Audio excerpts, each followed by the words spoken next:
Bienvenue dans le podcast de santé intégrative féminine Libère des mots.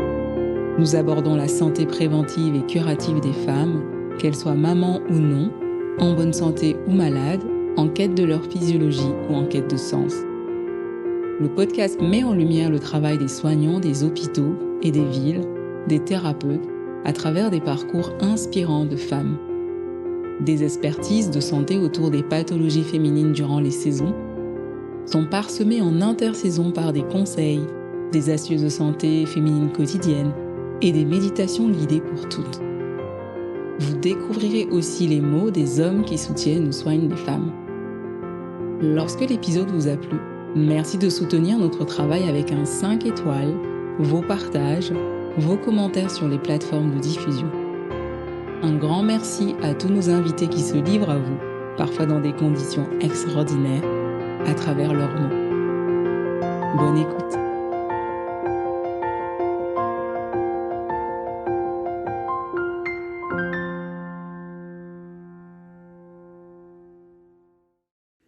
N'oubliez pas que le yoga que vous pratiquez, qu'il soit classique avec des bases modernes ou traditionnelles, qu'il soit adapté, par exemple un cours de yoga pour des douleurs de dos, des chauffeurs routiers, des femmes enceintes, qu'il soit thérapeutique en groupe ou en individuel, la personne qui vous accompagne, en plus de son expertise, ses compétences, le fait aussi avec son histoire par rapport à la douleur. Il en est de même pour votre professionnel de santé, votre praticien ou votre thérapeute. Ressentez, ajustez. Bonjour à tous et à toutes. Aujourd'hui, je suis avec Yael Bloch qui est prof de yoga et pas que. Et on va discuter ensemble justement des douleurs et comment est-ce qu'on peut aborder la prise en charge des douleurs par le yoga aussi à visée thérapeutique. Et ce qui est touchant, c'est que Yael, nos chemins se sont croisés. On a justement fait la formation de yoga thérapie avec Dr Lionel Coudron, qui était une formation qui se déroulait tous les week-ends, un week-end par mois à Paris, avec des stages en présentiel. Et donc, on a eu le temps de beaucoup discuter, beaucoup échanger sur nos approches déjà à l'époque, parce que j'étais déjà très tournée sur les douleurs que vivaient les femmes. Et puis, elle a sorti son livre qui s'appelle « Soulager la douleur grâce au yoga ». Et on invite vraiment à une pause en soi avec les douleurs qu'on peut vivre. Et c'est un livre qui se lit assez facilement et qui est accessible vraiment à tout le monde. Bon, je vais laisser Yael se présenter et vous en parler un peu plus. Bonjour Yael. Oui, bonjour Nina, c'est un plaisir de te voir et de partager ce moment avec toi. Voilà, tout ce que tu as dit, c'est juste. Et donc, moi, je suis enseignante de yoga depuis plus de 20 ans maintenant. Je suis aussi prof de maths. J'écris des livres donc, en lien avec le yoga, qui est quand même ma passion. Et voilà, que je suis devenue prof en fait à la suite d'une douleur de dos. Donc, c'est comme ça que, avec le yoga, j'ai cessé d'avoir mal et que j'ai décidé de me former et de partager cette magie du yoga avec le monde entier. Et, et puis, voilà, j'emmène aussi des groupes visiter des ashrams en Inde. Enfin, là, je reviens d'un voyage en tout cas. Et, et puis, j'exerce effectivement aussi en tant que yoga thérapeute. Ouais. Et est-ce que, Yael, avec tout le parcours que tu as justement et toutes ces personnes que tu as rencontrées au bout de 20 ans et ces échanges que tu fais avec l'Inde, tu pourrais nous dire avec tes mots à toi ce que c'est la douleur? Alors déjà, je pense qu'il est très important, très rapidement, de faire une distinction entre la douleur physique et la souffrance qui est plus psychologique. Et là, j'ai envie de vous lire, en fait, parce que pour moi, c'est central de faire cette distinction. Je vais vous lire la définition que j'ai reprise d'un philosophe, Paul Ricoeur, du XXe siècle. Et lui, il dit: on s'accordera pour réserver le terme douleur à des affects ressentis comme localisés dans des organes particuliers du corps ou dans le corps tout entier, et le terme de souffrance à des affects ouverts sur la réflexivité, le langage, le rapport à soi, le rapport à autrui, le rapport au sens, au questionnement. Et, et pourquoi, à mon sens, c'est tellement important de faire cette distinction, c'est que ça va permettre un dialogue entre les deux. Et de passer voilà, de la douleur, qui est logée dans le corps à la souffrance qui est quelque chose au niveau du mental. Et quand en fait on comprend que la douleur physique, ça n'est pas quelque chose que l'on peut mesurer. C'est-à-dire, j'ai pas un thermomètre de la douleur qui va me dire: «Voilà, tu as une douleur à temps». Ça va être complètement subjectif. C'est-à-dire, c'est voilà, on a nous une douleur, mais personne d'autre ne peut, même imaginer ce que c'est que cette douleur. Ça va être, quand on parle d'échelle de la douleur, c'est pas une échelle comme un thermomètre, c'est une échelle qui est personnelle. Personnel, Donc tout à fait. voilà, donc c'est complètement subjectif et en fait, ce qu'on a découvert, c'est que c'est complètement piloté par le cerveau. C'est-à-dire que la douleur n'est pas une sensation, c'est une perception. Il y a forcément c'est le cerveau qui se fait une idée de notre état corporel et qui va, venir, hem, annoncer la douleur, enfin faire sentir, voilà la douleur, mais voilà, quand on comprend cette, puissance du mental, Mmh. on a tout à coup, ça ouvre les portes en grand. C'est-à-dire que, quand on est juste dans le ressenti, on va être dans, «Je suis la victime de cette douleur et je peux Mmh. rien faire et c'est là et c'est toujours là et ça risque de rester toujours là». Et quand on comprend que, on a une possibilité d'action avec le mental, avec notre façon de regarder le monde, avec notre questionnement sur, «Tiens, mais d'où est-ce que ça pourrait venir?» ou on a plein de pistes, qui s'ouvrent à nous pour aller moduler cette perception. Mmh. C'est très beau ce que tu dis, dans cette utilité que va prendre le mental pour accompagner justement la personne, à modifier ses sensations. Et je trouve que quand on prend l'origine du mot justement, nociception, et qu'on se dit que nocere, c'est nuire, je trouve Mmh, ça très intéressant ce que tu es justement en train de dire: «Mais finalement quelque chose qui me nuit, je peux le voir autrement, le regarder mmh, autrement et peut-être ainsi modifier mes perceptions». Et oui. échanger les choses. Il y a une personne qui m'avait dit une fois, où je pense que c'était un échange avec les élèves, où, je disais que, quand on a mal, il y a un nouvel apprentissage qui se fait. Et cet apprentissage-là demande justement de passer par l'expérience, comme une personne qui expérimente, une nouvelle langue. Je dis ça parce que Mmh. tu vis en Roumanie et que que tu comprends ce que je suis en train de dire aussi dans voilà, on crée comme ça une nouvelle plasticité cérébrale avec, notre Mmh. fonctionnement quand on a mal. Et dans ton livre, tu parles vraiment de ça, de la douleur, qu'il y a des critères, c'est ce que tu écris, hein, de manifestation et d'expression corporelle, comportementale. Et c'est déjà peut-être la première difficulté quand, on a des douleurs. Et donc là, la question aussi qui Mmh. s'ouvre avec ce que je suis en train de dire, c'est la notion de douleur aiguë ressentie et douleur chronique ressentie, et les 2 dans leur vécu, ce que ça va venir, changer. Est-ce que pour toi, aujourd'hui, dans ta pratique, toi qui as commencé avec des douleurs de dos, tu arrives vraiment à accompagner tes patients, les personnes que tu accompagnes, Mmh. à cette distinction-là, des douleurs aiguës et douleurs chroniques? Oui, alors il y a une définition, peut-être pour, juste pour rappeler, que la douleur, aiguë, donc c'est pas ça ne qualifie pas l'intensité de la douleur, mais c'est une douleur passagère en fait, Mmh. qui est souvent, compréhensible, hein, donc bah, on s'est cogné, on s'est coupé, on s'est fracturé, mais c'est compréhensible. On comprend pourquoi, on comprend l'origine. Mmh. On a des moyens pour, en général, pour, donc c'est en général des douleurs nociceptives Ouais. et et voilà, il y a 4 types de douleurs, on y viendra peut-être Oui. et et du coup, il y a déjà une acceptation, assez rapide parce qu'il y a une compréhension. Et quand on passe à une douleur chronique, on est dans quelque chose de complètement différent. C'est à partir de 3 mois où on souffre dans son quotidien et où on voit pas où ça va.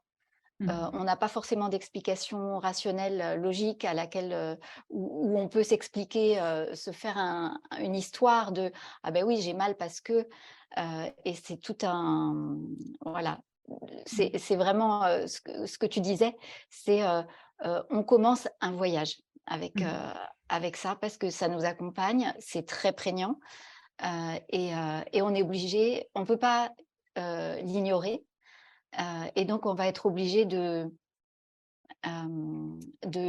Composer de ou ouais, de s'adapter. se familiariser avec et d'aborder ça, de comprendre comment je vais vivre avec ça et comment je vais accepter d'être là-dedans et petit à petit aussi, comment je peux en sortir un petit peu, par étapes, parce que souvent quand on est dans de la douleur chronique, on a, en fait, ce qui me semble, hein, avec les gens que j'ai accompagnés, c'est qu'il y a plusieurs couches de douleur, en Oui, fait tout à fait.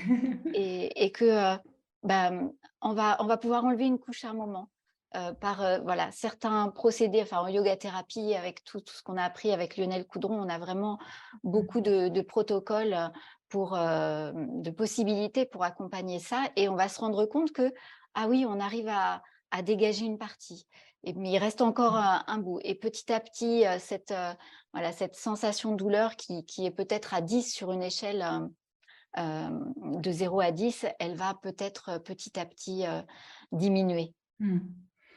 Alors, pour, faire justement le lien avec les classifications qu'on a, actuellement sur justement les douleurs, nociceptives, douleurs neuropathiques, douleurs dysfonctionnelles, douleurs mixtes. C'est très rapide, mais vous avez aussi un schéma dans son livre, hein. Quand on va avoir une douleur, la moelle épinière va envoyer une information. Cette information va justement, cheminer et monter jusqu'au niveau du thalamus et lui, à son tour, il va redispatcher ça au niveau de notre cortex, préfrontal qui va lui analyser, parce que c'est le rôle du cerveau. Donc Yael nous disait justement tout à l'heure que le cerveau est puissant parce que c'est lui qui va venir mettre une conscience analytique, on peut vraiment dire ça comme ça, sur ce qu'on a perçu. Et après, il envoie aussi cette information au niveau de notre cerveau limbique qui, lui, va être chargé de nos émotions et de tout ce qui s'ensuit.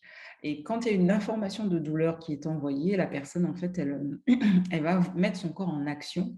Donc, on va retrouver souvent le tonus musculaire qui va s'activer un peu plus, la respiration, parce qu'il y a une décharge d'adrénaline et de noradrénaline.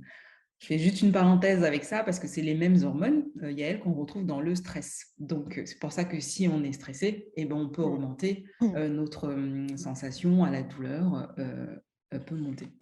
Donc là, Yael, on va reprendre déjà ensemble les 4 types de douleurs que tu expliques aussi dans ton livre. Mmh. Tu avais commencé déjà tout à l'heure avec les douleurs nociceptives. On va réexpliquer ça ensemble pour tout doucement pardon, aller vers ces notions de couches dont tu parlais. Parce que je trouve que c'est ça qui est très intéressant dans la douleur chronique, c'est les couches Mmh. qu'on arrive comme ça à enlever pour trouver le pourquoi du comment. Oui. Alors, juste, est-ce que moi, je peux te demander à ton tour de te présenter un petit peu pour Ah les oui, gens si tu veux. qui me connaissent et qui vont t'entendre parce que, tu as aussi un parcours, fabuleux et moi, j'ai beaucoup d'admiration pour tout ton travail Oui, c'est et on vrai que repasse, aux 4 types de douleurs ça après. marche. Alors, Faire moi, ça je au suis début. Nina Guénaud. J'avais été interpellée, c'était en deuxième année de sage-femme, par une femme qui avait sonné une patiente et qui voulait qu'on soulage sa douleur. Elle était là depuis plus de 24 heures et j'avais à peine pu dire quelque chose qu'elle m'a dit: «De toute façon, vous êtes incapable de me soulager». Donc, je suis sortie de là. J'avais pris ça pour moi à l'époque en me disant: «Bah, je n'ai pas de connaissances, en fait, sur la douleur. Je vais devenir sage-femme, mais je suis incapable de soulager une femme» et c'était pas par rapport à moi puisqu'elle avait déjà passé 24 heures dans le service. Et c'est de là que j'ai commencé un petit peu à m'intéresser aux douleurs, à ce que la femme peut ressentir, à l'impact justement du cycle, de toutes les modifications qu'on a, parce que la maladie, une femme qui est malade chronique, ben, en fait, son cycle va aussi influencer ses douleurs, ainsi de suite, sa vie juste de femme. Et de vraiment me dire que finalement, en tant que femme, notre physiologie change tout le temps. On connaît les grands changements, l'adolescence, quand on devient maman ou pas, la ménopause, mais cette physiologie, on ne nous apprend pas spécialement à nous adapter à elle. Et je trouve que le propre de la femme, c'est d'arriver à s'adapter tout le temps pour que la physiologie, justement, de la douleur ne devienne pas quelque chose qui la bloque, qui l'empêche d'être elle, en fait, tout simplement. Et donc, c'est comme ça qu'en deuxième année de sage-femme, j'ai commencé à me former, à chercher des choses, à faire des diplômes universitaires, des formations de nutrition, j'en ai fait plein. Et je suis arrivée à la conclusion que c'était le yoga qui, par le mouvement, la conscience ramenée au mouvement, parce que je faisais déjà aussi du sport et des étirements quand je courais. Je me suis dit, bah, c'est pas la même chose en fait. C'est cette conscience qu'on ramène au mouvement après avoir fait d'autres mouvements, justement, pour pouvoir se réapproprier justement ce qui se passe à la fois émotionnellement et à la fois aussi dans nos besoins, qu'ils soient psychiques, spirituels ou juste physiologiques. Donc là, j'ai commencé à donner des cours dans un centre antidouleur pour une petite étude sur la douleur chronique. Ensuite, j'ai rencontré beaucoup de femmes atteintes d'endométriose. Je me suis rendu compte que c'était une maladie qui regroupait beaucoup d'autres maladies ou symptômes, hein, parce qu'on peut avoir des symptômes, par exemple, de vaginisme, de troubles de la sexualité sans être malade, ou être déconnecté de son périnée parce qu'on n'a plus confiance en soi, parce qu'on est en reconversion et puis j'en passe. Donc, je me suis rendu compte que l'endométriose regroupait plein de petits bobos que la femme pouvait vivre. Et donc, j'ai commencé à militer pour ça avec mon parcours aussi de sage-femme, d'acupunctrice et puis de professeur de yoga et yoga thérapeutique. Et puis, enseigner à la fac aussi de sport et donner des cours à l'école de sage-femme pour un peu transmettre ce que j'ai compris. D'autant plus que moi, j'ai 3 maladies chroniques qui ont chacune un profil différent de douleurs chroniques qui sont aujourd'hui en rémission. Donc, ça m'a aussi motivée à me dire, alors, il faut vraiment que j'y aille parce que la sage-femme, c'est son rôle d'accompagner la femme dans sa physiologie. Et voilà comment je suis aussi, entre autres, arrivée à l'Institut de yoga thérapie, et que j'ai rajouté d'autres formations de yoga et que maintenant, je donne aussi des formations de yoga, notamment pour l'endométriose. Donc voilà, comme ça, j'ai tout raconté. Merci, c'est superbe, c'est un tellement beau parcours. Et peut-être j'en profite aussi à propos du livre, je vais le montrer. Ouais, c'est quoi il ressemble, voilà. Et j'en profite aussi pour remercier une collègue dont tu te Oui, souviens sûrement, je sais. Stéphanie Rogron, Oui, Stéphanie. qui a qui m'a beaucoup accompagnée pour l'écriture du livre, et puis un médecin aussi, Guy Taïeb, cardiologue. Mm. Voilà. Oui, donc les 4, les 4 types de douleurs qui sont répertoriés aujourd'hui, hein, ça a changé un petit peu dans le temps, mais aujourd'hui, on parle de 4 types de douleurs et ça Mm. commence avec les douleurs nociceptives qui, donc tu l'as rappelé avec, nocérer, la Mm. nuisance. Donc qui sont, les douleurs, qu'on connaît habituellement, c'est-à-dire, je me coupe, je me cogne, je me Mm. fracture, je me brûle. Heu et on a, voilà, à la peau, c'est là où il y a le plus de Récepteur, capteur. capteurs, voilà, de récepteurs, nociceptifs, mais on en a aussi à l'intérieur du corps, on n'en a juste pas dans le cerveau. Et et donc ils sont à côté, mélangés avec des capteurs, de toucher. Mm. Et en fait, l'information, voilà, si j'appuie un petit peu ici, mais ça fait pas mal, bah, c'est une information de toucher qui remonte au cerveau. Mm. Si j'appuie de plus en plus fort, à un moment, il y a un seuil à partir duquel ce ne sont plus les fibres, du toucher qui vont venir au Mm. cerveau, mais les fibres nociceptives. Donc c'est à côté, mais ça va prendre un circuit différent. Et donc, comme l'a rappelé, Nina tout à l'heure, un circuit avec, 3 neurones qui arrivent, finalement jusqu'au cerveau. Donc ça, c'est les douleurs, les plus connues, les plus, courantes, hein, on va dire. Mm. Et puis après, enfin, je ne sais pas si tu veux rajouter quelque chose sur ce type de douleur, hein? Alors, ce que j'ai remarqué des fois aussi, je pense qu'on va pouvoir peut-être d'abord expliquer les 4 Mmh, et puis on oui, fera les ponts entre les 2 mmh, et je pourrais rajouter à ce moment-là. Mm. d'accord. Voilà, en tout cas, ça, c'est la douleur, telle qu'elle a commencé à être décrite, voilà, depuis longtemps, mais formalisée, enfin, au niveau du Mm. système nerveux par Sherrington, donc un neurophysiologiste anglais, au début du 20e. Et Ensuite, il y a les douleurs neuropathiques. Donc, voilà, vous avez compris que c'est le système nerveux qui transmet l'information il y a quelque chose, il y a quelque chose qui me met en danger. En fait, c'est ça l'information. C'est vraiment le danger pour mon intégrité corporelle. Et dans les douleurs neuropathiques, c'est le système d'information lui-même. Donc, c'est les nerfs qui ont un souci. Et donc, l'information va mal circuler ou on va avoir une information mon intégrité physique est en danger alors que pas du tout. Troisième type de douleur, c'est les douleurs dysfonctionnelles. Alors, dysfonctionnel, c'est un joli mot pour dire qu'on n'y comprend rien. Et, et donc, là-dedans, il y a une habitude de douleur qui reste, par exemple, qui a plus de raison d'être là, mais notre être a pris l'habitude d'être dans la souffrance ou la douleur. Et donc, il y a une sorte d'inertie. Ou bien ça peut être des douleurs qui viennent du mental. C'est-à-dire, par exemple, on sait qu'une dépression, par exemple, peut être à l'origine de De douleur. douleurs. Tout à fait. Voilà. Et en fait, on a une bonne partie, ce que dit Lionel Coudron est vraiment, enfin moi j'ai l'impression que je le vois dans les gens que j'accompagne, c'est que lui il dit 60% des douleurs sont des douleurs psychologiques. Donc, donc il y a déjà 60% sur lesquels on va avoir un effet possible. Donc c'est déjà énorme comme espoir de se dire, bah là j'ai 100% de ma douleur, il y a déjà 100%, je vais pouvoir travailler, je sais que je peux travailler dessus. Et en passant par voilà, les traumatismes, peut-être qu'on est dans des états de stress post-traumatique, c'est en fait quelque chose de très très fréquent. Et voilà. Et la dernière, c'est des douleurs composées. Donc on fait des mix des trois, 2 par 2 ou les 3 Ou ensemble. les trois, ouais. Voilà, et c'est ce qui explique, voilà, déjà la notion de couche. Voilà, peut-être qu'une douleur est composée de plusieurs types de douleurs et qu'on va pouvoir. Ouais, c'est ça. Et ce qui, je trouvais intéressant aussi de remettre aussi en question cette définition qui est donnée par l'IAP, ça veut dire que c'est 3 mois.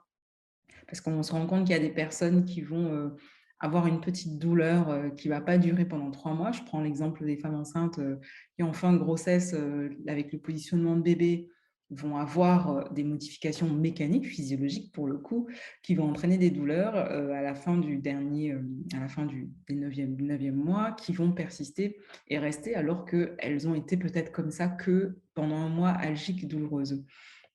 Donc, je pense que parfois, il ne faut pas attendre aussi 3 mois. Il ne faut pas se dire OK, là, ça fait j'attends 3 mois. Parce que parfois, ce mécanisme, il est déjà installé depuis peut-être même longtemps. Donc, parfois, quand moi, je retravaille avec ces femmes enceintes, enfin, qui ont accouché, qui viennent me voir au bout de 2 ans, des fois, elles viennent vraiment à distance. Et en discutant avec elles, on se rend compte que c'était déjà là à l'accouchement. Et en creusant un peu plus, souvent, le partenaire, il peut facilement, la personne qui l'accompagne, dire ah oui, mais c'est vrai, quand je l'ai rencontrée, elle avait souvent mal quand on faisait des randonnées à droite, dans la hanche, tout ça.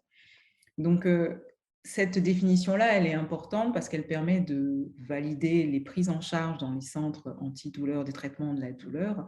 Mais en même temps, ne vous fiez pas que à ça parce que, comme disait aussi Yael, on parlait des couches, on alterne et parfois on a plusieurs couches de douleur. Une personne qui a mal au coude tout le temps, qui se rend compte que cette douleur de coude lance par exemple au cervical et que finalement elle a souvent mal au cou, c'est la même chose. Ça veut dire que peut-être qu'il y avait déjà une douleur chronique, que la douleur aiguë parce qu'on s'est cogné et que ça a traîné 8 jours, enfin on est tombé, va venir révéler. Donc, explorez toujours vos douleurs avec ces notions de couches, parce que moi, je trouve que c'est vraiment la base et que nos douleurs passent leur temps à jouer, à se croiser. Je prends le dernier exemple avec l'endométriose. Donc, c'est un cas qui est assez particulier, qui explique vraiment comment on peut se retrouver dans une douleur nociceptive quand les femmes sont en poussée aiguë de leur endométriose, en crise, ou d'autres maladies chroniques, la polyarthrite, il y a toutes ces maladies chroniques qui interviennent par poussée. On a à un moment une douleur aiguë qui va durer peut-être 8 jours ou un mois, en fonction de la poussée, et des personnes qui restent dans des douleurs un peu chroniques, lancinantes comme ça tout le temps, et on vient chercher dans la douleur neuropathique justement parce que même si on va dire à la personne qu'elle est peut-être en rémission ou que ça va, le système nerveux a été inflammé. Et cette inflammation, à la moindre fatigue, au moindre stress, on vous disait en début d'échange avec elle, va Mm. être resollicitée, restimulée et donc refavoriser des douleurs de fond. Et effectivement, la douleur fonctionnelle, je trouve que dysfonctionnelle, elle est...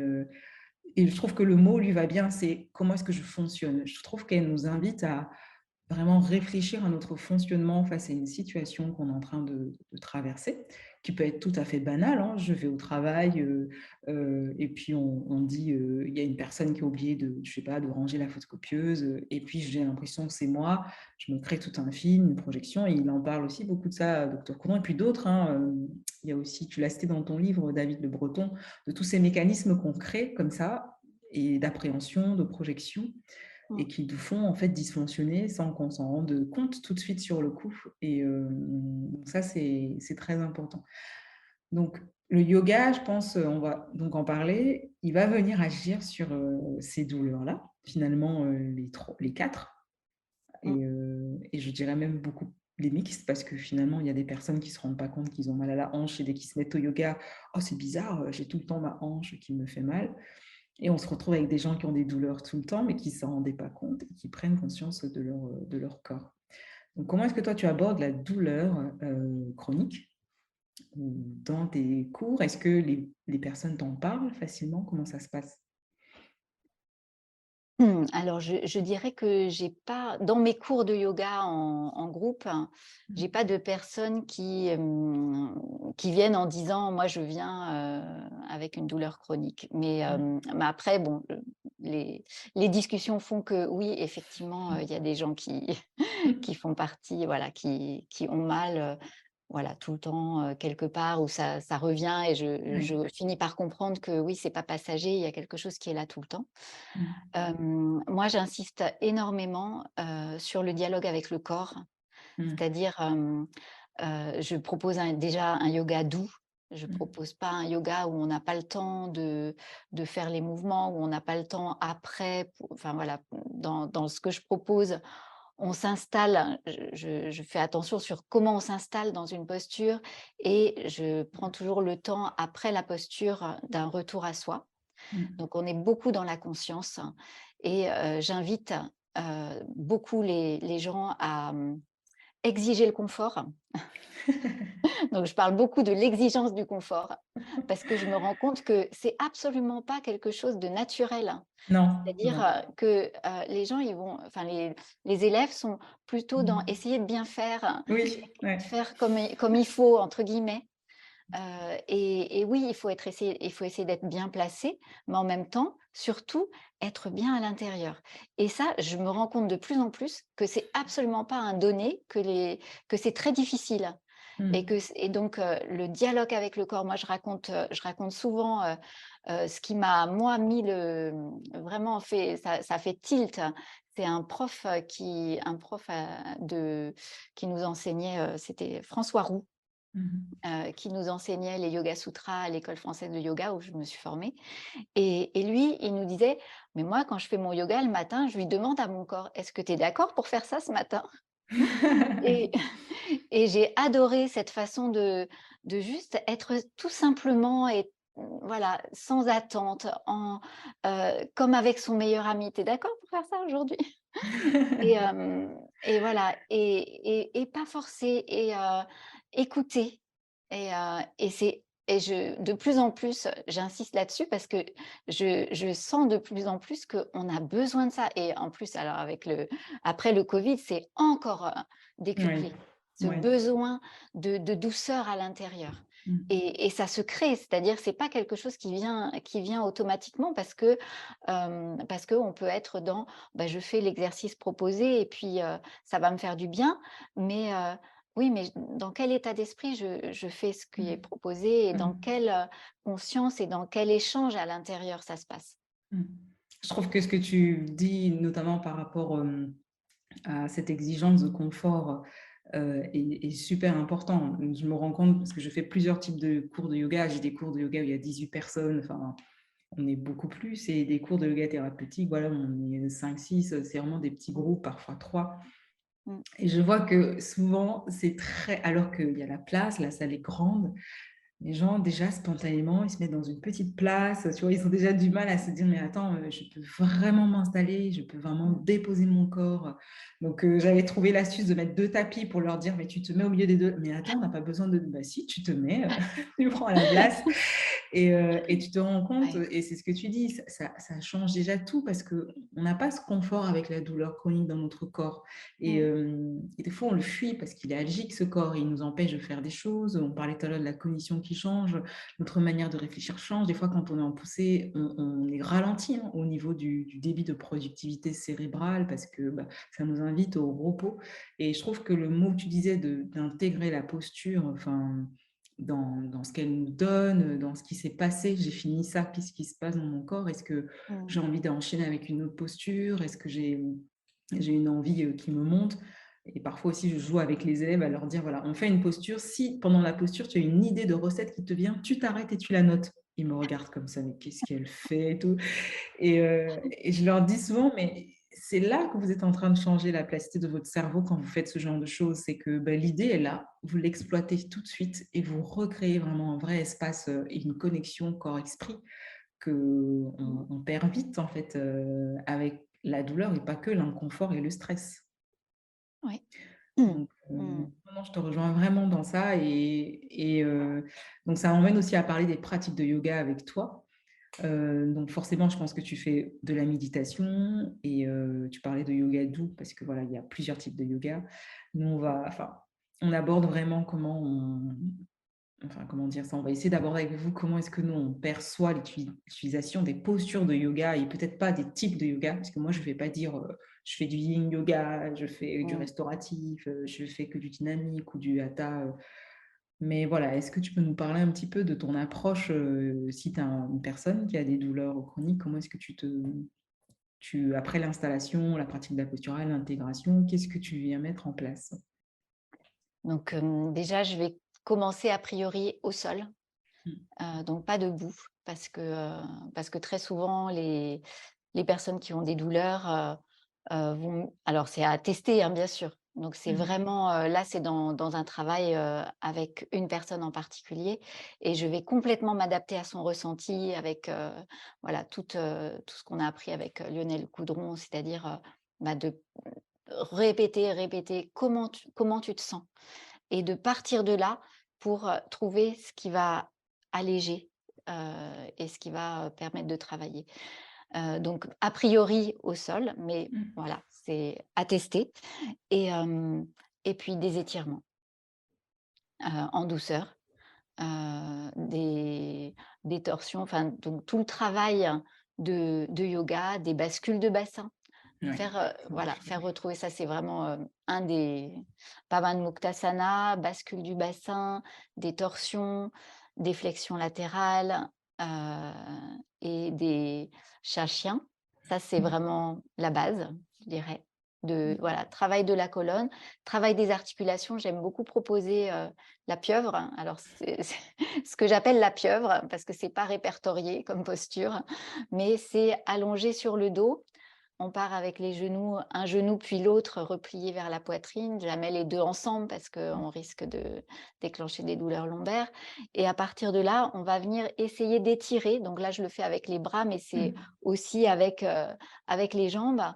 On va venir tester nos articulations et nos muscles, et donc c'est, dans toutes les directions avec les bras et les jambes.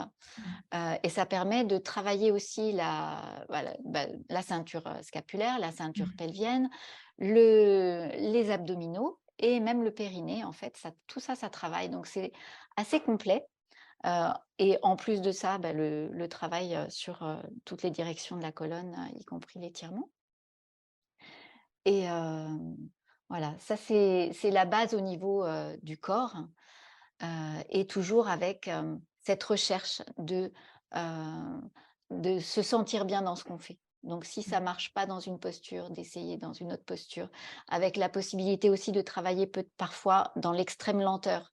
C'est-à-dire, Tout à fait, ça marche très voilà, bien. ouais, très intéressant. Parce que ça oblige, le travail dans l'extrême lenteur, ça te déconnecte. T'es plus là dans le mouvement, tu es en train de te regarder bouger tout doucement. Et donc, Mmh. ça te place tout de suite en état de témoin. Et là, dans ce mouvement très, très lent, jusqu'où ça veut bien aller, à partir de quel moment ça fait mal, est-ce que si je vais de l'autre côté, comment ça se passe ensuite, quand je réessaye? Et comme ça, tout doucement, on se réapproprie, hein. C'était, Michel Vaujour. Moi, je connais cette pratique par Michel Vaujour qui est un ancien, criminel. Peut-être tu connais. Il Non. a il a écrit, il y a eu un film, Ne me libérez pas, je m'en charge. Et lui, il s'est retrouvé à un moment dans une cellule, sans soins, avec des douleurs, partout parce qu'il venait de se faire tirer dessus après un braquage. Et comme il était très dangereux, on l'avait laissé, tout seul. Il avait juste un livre de yoga et il s'est remis comme ça. Et il s'est remis complètement comme ça. Et du coup, maintenant, il est devenu prof de yoga, il enseigne, cette manière voilà, d'investiguer en fait la douleur. Et c'est une manière très intéressante voilà, qui permet de se détacher un petit peu, de faire comme, voilà, comme le scientifique dans son laboratoire qui expérimente. Explore, ouais. Ouais. Mais la lenteur, je trouve ça, souvent je dis aux patientes, je préfère que tu fasses 3 postures ou une de manière très, très lente, de telle sorte que tu vois, là, tu disais justement que jusqu'où est-ce que je peux aller, jusqu'où est-ce que le mouvement m'emmène? Et moi, je trouve que ces Mmh. mouvements-là sont hyper précieux parce qu'on retrouve justement la connexion des fascias, quand on Mmh. commence un mouvement lent et qu'on se laisse emporter, qu'on suit le mouvement. Donc parfois, je leur dis: «Mais OK, tu as 3 postures à faire. Si, la première en la faisant lentement, t'emmène ailleurs, mais c'est génial, c'est absolument pas grave parce que tu suis vraiment le trajet Mmh. de ce dont tu as besoin en fait, et ça régénère. Et souvent, en cours, quand on fait ce genre de pratique, les personnes, au bout de 3 postures de yoga sur les 1 heure et quart de cours, sont épuisées, alors qu'on n'a Mmh. rien fait de spécial. Mais c'est pas un épuisement, mais ils sont complètement lessivés. Et je trouve que c'est une pratique qui, parfois les personnes parlent de restauratif. Il y a du yoga restauratif, hein, il y a le yoga, Mmh. le yin yoga, qui eux vont avoir, ce côté statique. Et alors que des postures de yoga prises dans cette extrême lenteur vont ramener le corps en mouvement, je Mmh. trouve même quotidien, mais vécu avec: «OK, je suis en dépression, j'ai 2 de tense, je suis trop lente, mais OK, je vais être avec cette lenteur, je vais encore plus l'entretenir parce que c'est là que mes tissus vont pouvoir, justement, se régénérer et être moins inflammés». Voilà, je trouve ça Ouais. passionnant, mais je ne connaissais pas ce monsieur, je regarderai. Ouais, et puis l'acceptation, on l'a abordé très rapidement, mais Mmh. voilà, comme tu dis, bah, je suis ralentie, mais je vais justement, aller lentement. Et ça participe, de l'acceptation de, voilà, de où est-ce que j'en suis et de partir de là, en fait.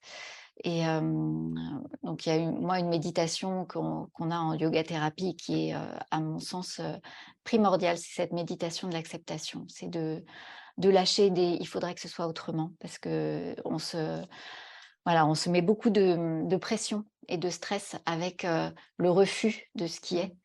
Et de partir de, voilà, de ce qui est là, et de voir jusqu'où ça veut bien se déployer, mais Mmh. de commencer par accepter. Mmh. Et toi qui as écrit, justement beaucoup de livres autour, de l'histoire du yoga, est-ce que la douleur, est quelque chose qu'ils abordent? On connaît les notions de dukkha, sukha, mais est-ce que Mmh. dans tes recherches, on en parle un peu plus, tu vois, dans cette philosophie indienne? Ouais, alors déjà, dukkha, c'est comme tu le mentionnes, hein, Mmh. je vais dire comment ça se traduit, c'est la caverne sombre. Pour dire la Mmh. douleur, c'est l'image de la caverne sombre, et c'est très bien vu quand même. Ouais, c'est clair. Hem, mais en fait, on parle plus en yoga de souffrance que de douleur, en vérité. C'est-à-dire que, c'est, tout, enfin, eux, ils avaient compris que c'était le mental qui était agissant et les premiers, donc il y a pas de encore on ne sait pas encore bien quand commence les yogis, quand arrivent les yogis et après les ascètes, parce qu'il y a des ascètes de longue Oui. date et à un moment, on commence à parler de yoga, mais en tout cas, les pratiques yoga, au départ, sont de l'ascétisme. Mm. Donc c'est des mortifications, donc eux, ils n'hésitent pas à aller dans la douleur. Eux, ils Oui. se provoquent des douleurs carrément, hein, quand ils décident, ils font le vœu de rester avec le bras, C'est clair. Suspendu tendu, pendant. Ouais. voilà, ils traversent des douleurs, incroyables parce que eux, leur but, c'est, de ne plus souffrir, c'est travailler sur la souffrance et c'est cette idée de aussi ne plus renaître dans Mm. l'idée de la Avec les réincarnation. karmas et tous les. Tout à fait. Voilà et donc le comme dans le bouddhisme, hein, dans le yoga, on croit à la réincarnation, donc au fait qu'on va revenir et qu'on revient tant qu'on n'a pas atteint l'éveil. Donc il y a des chemins. Ah, il y a de chemin, hein. Moi, je ne sais pas si. Voilà, c'est une croyance, on n'est pas obligé de croire à ça Ah pour ouais, faire non, du mais c'est yoga, bien sûr, sûr, c'est clair. Mais mais c'est très parlant, parce disons que des que fois, je trouve que quand enfin, après, on reviendra à ce qu'on est en train de dire. Quand on se met à pratiquer le yoga, je me rends compte qu'il y a en conscience, hein, enfin, que les états de conscience nous emmènent parfois dans des choses où tu te dis, mais c'est bizarre, j'ai l'impression que ça, j'ai déjà vécu ça, et enfin, je trouve que c'est. Enfin, voilà, on peut avoir l'impression d'une autre vie déjà vécue avec des états de conscience modifiés qu'on peut aussi avoir avec d'autres pratiques, mais je trouve ça intéressant d'évoquer ce processus de réincarnation sans forcément y croire, mais, mmh, mmh, mais voilà. Donc, ok, ouais. je te laisse Ouais, continuer. oui et du coup, tant qu'on n'a pas donc du coup, l'idée des yogis et encore de beaucoup de yogis aujourd'hui, hein, en Inde, il y en a qui disent: «Mais moi, je veux atteindre l'éveil dans cette vie, là, cette vie-là, parce que, je veux pas revenir». Et voilà, il y a des gens ils sont axés sur leur pratique pour, Ouais. atteindre l'éveil dans cette vie-ci. Et voilà, c'est pas tout à fait forcément voilà, notre manière de fonctionner en Occident, mais voilà, en tout cas, les yogis n'avaient pas peur de la douleur. Ils y allaient parce que, si ça pouvait leur permettre de d'arrêter la souffrance et de ne pas renaître, tout était bon, y compris souffrir, quoi. Voilà, donc c'est un Ouais. tout autre, c'est complètement à l'opposé de nous qui avons, un petit peu cru, hein, en Occident, on a un petit peu cru qu'on allait pouvoir, Éradiquer. échapper, Mm. éradiquer la douleur. Tout à fait. On y a vraiment cru avec tous les plans antidouleurs qui ont été faits, à Mm. partir des années 80, et puis aujourd'hui, on Et en les revient. abolitions aussi, elles, des traitements, tu vois, on dit non, donne pas ça, addiction, et puis là, tu vois, on revient tout doucement, le CBD, tout ça. Ouais, Mais de se ouais. dire, non, on enlève tout ça parce qu'on peut y arriver avec la science, on peut, Mmh. même si les neurosciences expliquent plein de choses aujourd'hui, on se rend compte que Mmh. c'est tellement multifactoriel, enfin, c'est juste Ouais. incroyable. Et ce qui est aussi intéressant, juste pour pas qu'on aborde un autre sujet, quand tu parlais de comment le yoga prenait justement l'histoire, comment la douleur, la souffrance se sont intégrées dans l'histoire du yoga, euh, il y a aussi l'évolution des pratiques de yoga qui sont intéressantes. Quand on voit que quand le tantrisme arrive, alors qu'avant, il fallait tout. Enfin, c'était pratyahara beaucoup, beaucoup plus avec l'ascétisme, tellement je me détache de mes cinq sens, de mes sens, parce que c'est eux qui vont entraîner la souffrance. Et on se rend compte qu'avec le tantra, mais allez, non, mais il faut cultiver les cinq sens, faut être dans ce plaisir-là du corps. C'est ça qui nous permet de dépasser enfin, une forme de douleur. Et je trouve qu'on a finalement des fois un yoga aujourd'hui où enfin, c'est certains Indiens qui disent qu'il est un peu tantrique dans le côté où on se protège et on ne va pas chercher à se faire mal.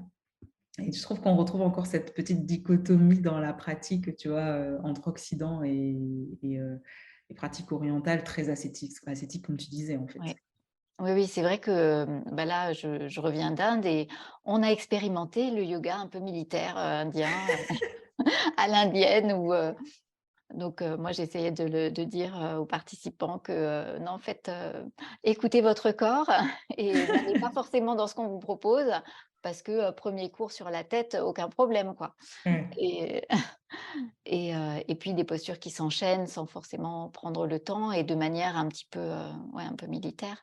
Et c'est vrai qu'en Occident, on a plus mis l'accent sur, écouter, sur l'écoute du corps et sur, voilà, sur la conscience. Mmh. Et je pense que peut-être, tu me diras ce que tu en penses et quand je le vois aussi dans les maladies, c'est que, hem, l'annonce de la maladie, l'accueil de la maladie et son acceptation pour se transformer n'a pas du tout, le même procédé qu'en Inde, ou dans d'autres pays, hein. Je parlais de l'Afrique, par exemple, c'est absolument pas du tout, abordé, socioculturellement et par les proches, par l'environnement de la même manière et c'est des cultures où on était déjà quand même, assez facilement à l'écoute, de la physiologie du corps. Des fois, ça me fait rire quand on dit aux gens: «Il faut vous accroupir», mais quand on regarde que ce soit l'Afrique ou tous les pays, on voit les gens Mmh. travaillent accroupis.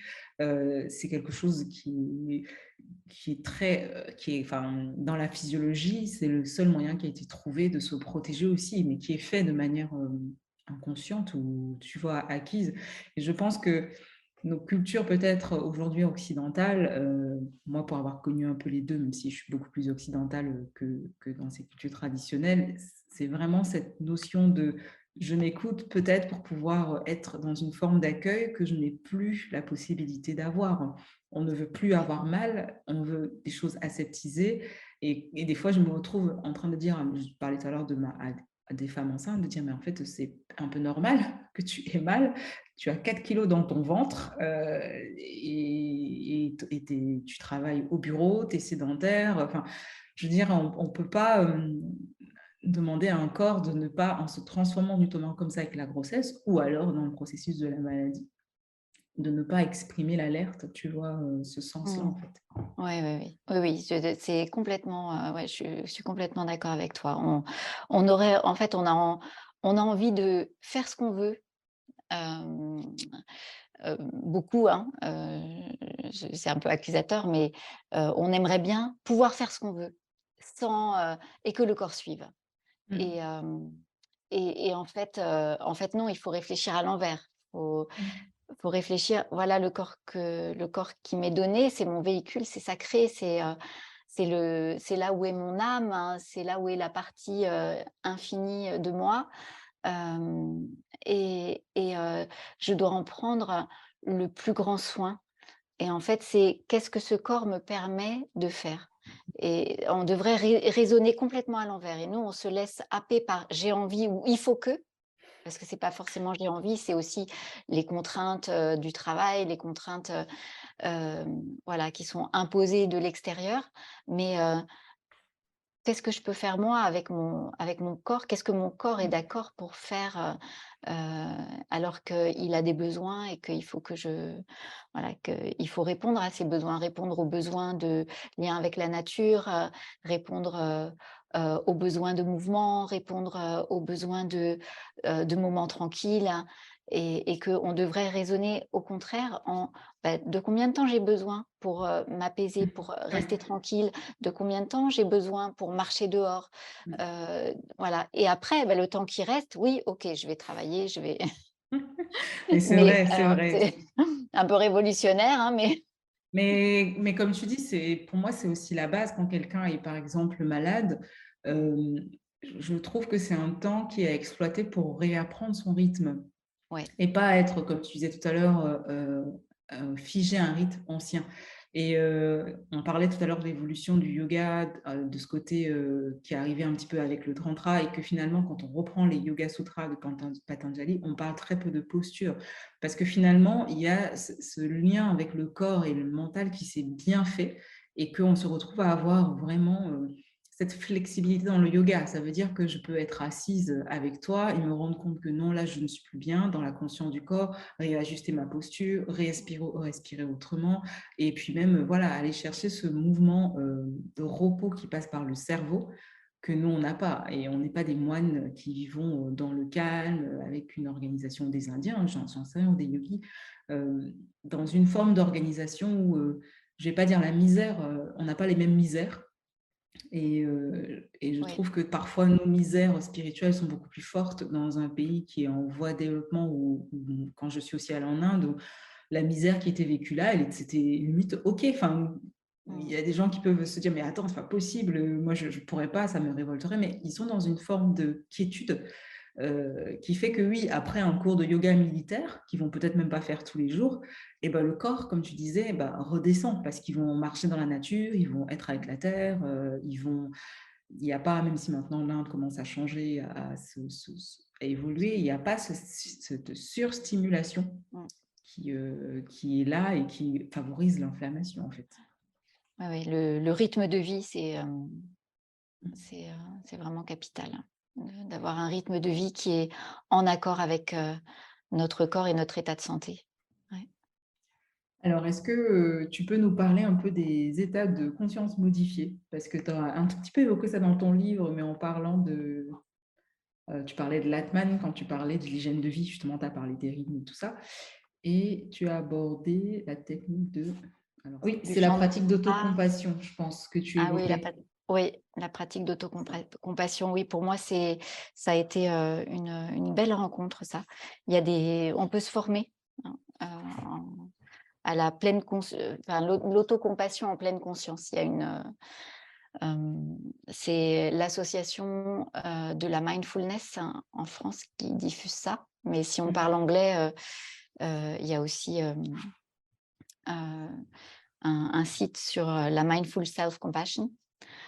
Et, ça, c'est vraiment être, être OK pour regarder dans quel état je suis vraiment. Ça, c'est la première étape. C'est l'état des lieux pur et sincère, et de la difficulté que je traverse. Donc Je souris parce que ça me fait penser. J'ai fait une méditation justement sur l'état des lieux parce que je trouve que c'est ouais. quelque chose. Enfin, elle est disponible sur le podcast. Et moi, c'est le premier, enfin, tout le temps, se réentraîner à faire ça. Et oui, ça me parle bien quand tu dis dans quel état je suis maintenant Ouais. avec ce que je traverse. Ouais. Et après, c'est se relier. La deuxième étape, c'est se relier à l'humanité, à se dire que je ne suis pas seule à traverser ça. Il y a plein d'autres gens sur Terre. Et donc, quand tu parlais d'endométriose, on est beaucoup de femmes. Il y a beaucoup de femmes qui traversent ça. Et ça n'est pas pour diminuer ou mépriser un petit peu ce qui nous arrive. C'est au contraire pour se donner du courage en se disant: «Je fais partie d'une communauté qui a une souffrance, qui a des souffrances similaires. Je ne suis pas toute seule dans cette souffrance». Je peux m'appuyer sur cette communauté invisible de gens qui souffrent de la même façon. Et la troisième chose, c'est, de quoi j'aurais besoin maintenant? Alors ça peut prendre différentes formes. De quoi j'aurais besoin maintenant? Qu'est-ce que j'aurais besoin qu'on me dise? Qu'est-ce que j'aurais besoin de faire? C'est voilà, revenir, sur, est-ce que en fait, j'ai pas des solutions déjà qui sont, qui peuvent apaiser ce que je suis en train de traverser? Qu'est-ce que je dirais à ma meilleure amie qui traverserait la même chose?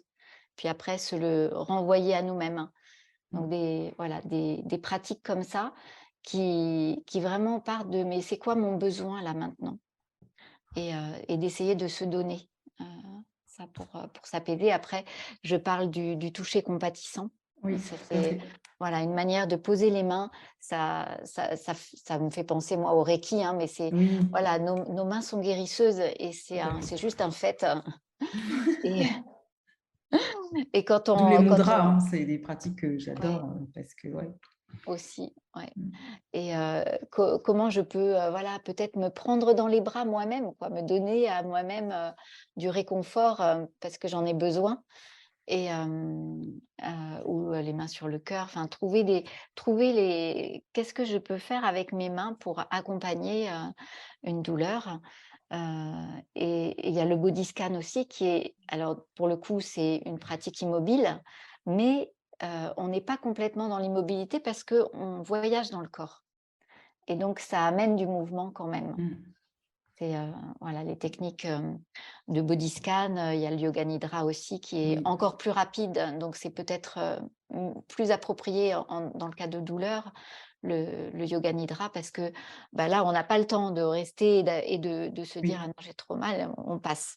on y va. Ouais, Ouais, c'est ça. C'est vraiment, il y a souvent dans la douleur chronique, que je différencie de la douleur chronique qui devient aiguë et qui redevient chronique, ce besoin de vite zapper parce que sinon on a l'impression que le mental va vite être réemporté par la douleur et que le corps mmh, va pas gérer. Et c'est ouais, vraiment des approches qui, je trouve, fonctionnent assez vite. Le yoga nidra, pour ça, peut très bien aider. Après, si on arrive de plus en plus à aller vers un body scan tout seul, calmement, sans être dans cette rapidité, enfin, cette voie qui est tenue hein, dans le yoga mmh, nidra, je pense que ça montre aussi qu'on évolue avec notre douleur et ouais, qu'on est plus à même d'être avec elle.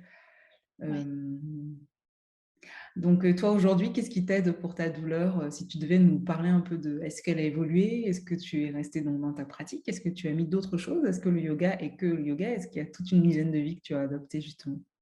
Alors, oui, alors j'ai plus mal. Donc, évidemment quand, donc, en fait, au bout de 2 cours, hein, de yoga, j'avais plus mal. C'était, c'était incroyable, hein. Donc voilà, je n'ai plus de douleur.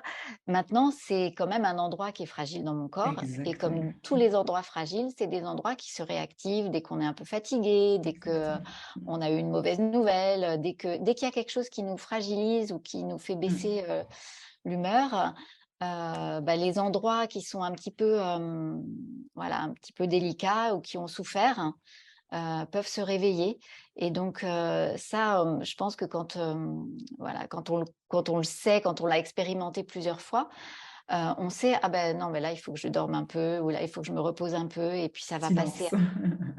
Ouais, Mmh. ouais, donc c'est toujours revenir à de quoi j'ai besoin, est-ce que j'ai pas besoin de me reposer un petit peu? Est-ce que je suis pas allée un peu trop fort? Ou voilà, ou si je tire un peu trop sur mon dos aussi dans ma pratique, hein, Mmh. ça peut être, simplement, moi toute seule qui me redéclenche, Mmh. voilà. Mais voilà, ça revient, ça redescend rapidement parce que, voilà, parce Tu que je connais les fais après. prémices, tu sais les Mmh, ressentir et c'est vraiment un mécanisme que tu as compris en plus de oui, le ressentir, quoi. ouais, Et ouais, c'est pour ça que je pense que parfois quand, on est, je vois ça avec des femmes qui pratiquent déjà, tu vois, beaucoup de yoga, qui viennent parce qu'on leur diagnostique quelque chose et heu et vraiment parler de dire, enfin, évoquer ça, cette notion de, parfois on a déjà abordé une hygiène de vie qui est déjà bien, placée et qui des fois ne peut ne pas être adéquate parce qu'on est fragilisé, quelque part et que même ce qui nous fait du bien, parfois il faut le revoir, il mmh, faut le réadapter, il faut ouais, sans cesse aller, enfin rechercher ça pour pouvoir ensuite, aller se dire: «Bon voilà, là je peux faire une pratique dynamique», comme tu disais, parce que, bah, je suis pas limite. Je suis pas dans une zone rouge, donc je peux aller chercher une pratique un peu plus dynamique. Et puis dès que voilà, là, c'est un peu, ouh, bah, je vais peut-être moins si je devais faire je sais pas, une randonnée, une course à pied ou j'en sais rien, mais mmh, de retrouver ce juste milieu, même si on avait déjà une pratique, peut-être qu'on qualifierait de saine, hein, parce que c'est bien déjà d'avoir une pratique de yoga mais de vraiment prendre le temps de se réévaluer et de le faire avec une personne. Je trouve que c'est encore aussi important parce que parfois on croit se connaître, parce qu'on est resté dans un processus, mmh, enfin, voilà, parce que ça allait et que mmh, là, avec le mmh. déséquilibre, parfois, c'est juste bien de revoir un petit peu ce qu'on faisait, avant. Ouais, ouais et puis voilà, je pense que dans les douleurs chroniques, c'est vraiment essentiel d'avoir aussi un aspect où on va travailler alors, voilà, sur, les émotions, sur les Oui, pensées. tout à fait. Parce que, en restant sur le corps, ça va pas suffire, en fait. Non. C'est vraiment et ça, c'est important d'être accompagné parce que tout seul, c'est trop compliqué d'identifier, voilà, peut-être, de vieux traumatismes ou des choses qui sont à la source, en fait, de nos douleurs. Parce que tout ça, comme c'est un continuum, le corps-esprit, ce qui s'est engrammé, dans notre cerveau, ça rejaillit sur le corps. On n'a pas de douleur, chronique, par hasard. Mmh mh. Voilà, en général, il y a des liens et qu'il faut déceler, détricoter et, pour apaiser. Mm. Et voilà. Et il y a, donc, pour faire référence à un des épisodes du podcast, il y a Savario Tomasella, qui est un docteur psychanalyste qui a écrit une trentaine de livres justement sur la sensibilité. Et on avait évoqué avec lui cette notion de dire, en fait, effectivement, quand on va avoir des douleurs, notre sensibilité va se modifier, mais ce n'est pas notre sensibilité qui pose problème. C'est justement d'arriver à se dire, OK, quelle est la part qu'il y a dans mon comportement douloureux et quelle est la part de ma sensibilité qui change, qu'est-ce que ça m'apporte, en fait, aussi. Et tu as cité cette phrase de Jocelyne que je trouvais qui était belle. Rien n'arrive à la conscience sans avoir été analysé. Je trouve ça bouffon, c'est vrai. Et elle a mis entre parenthèses sans être remis en forme. Et tu cites aussi Hippocrate qui nous avait dit c'est la dose qui fait le poison. Donc finalement, de tout ce qu'on peut faire ou mettre en place, c'est vraiment une notion de dose qu'on peut avoir. Si je te dis canapé, ça te fait penser à quoi? J'ai eu 2 images qui se sont mélangées dans mon cerveau. Je fais souvent ça en consultation aux gens, tu sais, pour les... J'ai le canapé, le couch, et puis le petit canapé à manger. De quel canapé elle veut me parler? Oui, c'est ça, voilà, c'est quel canapé que tu...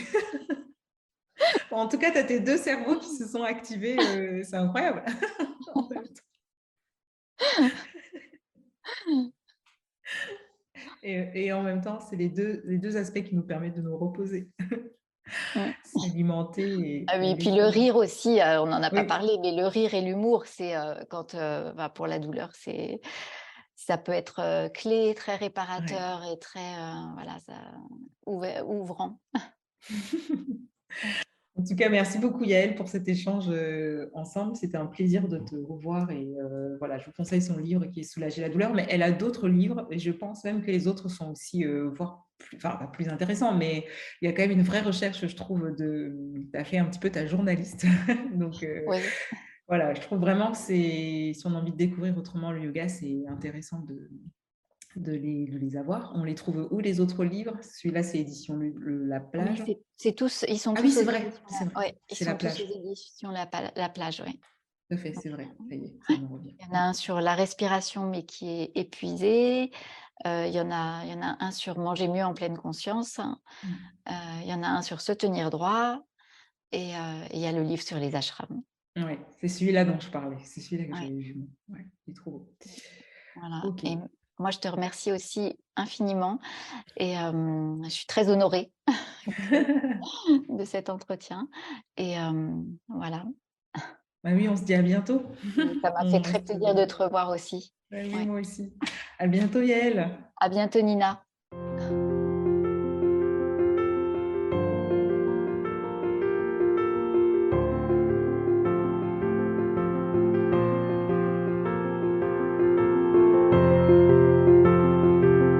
Merci d'avoir écouté cet épisode.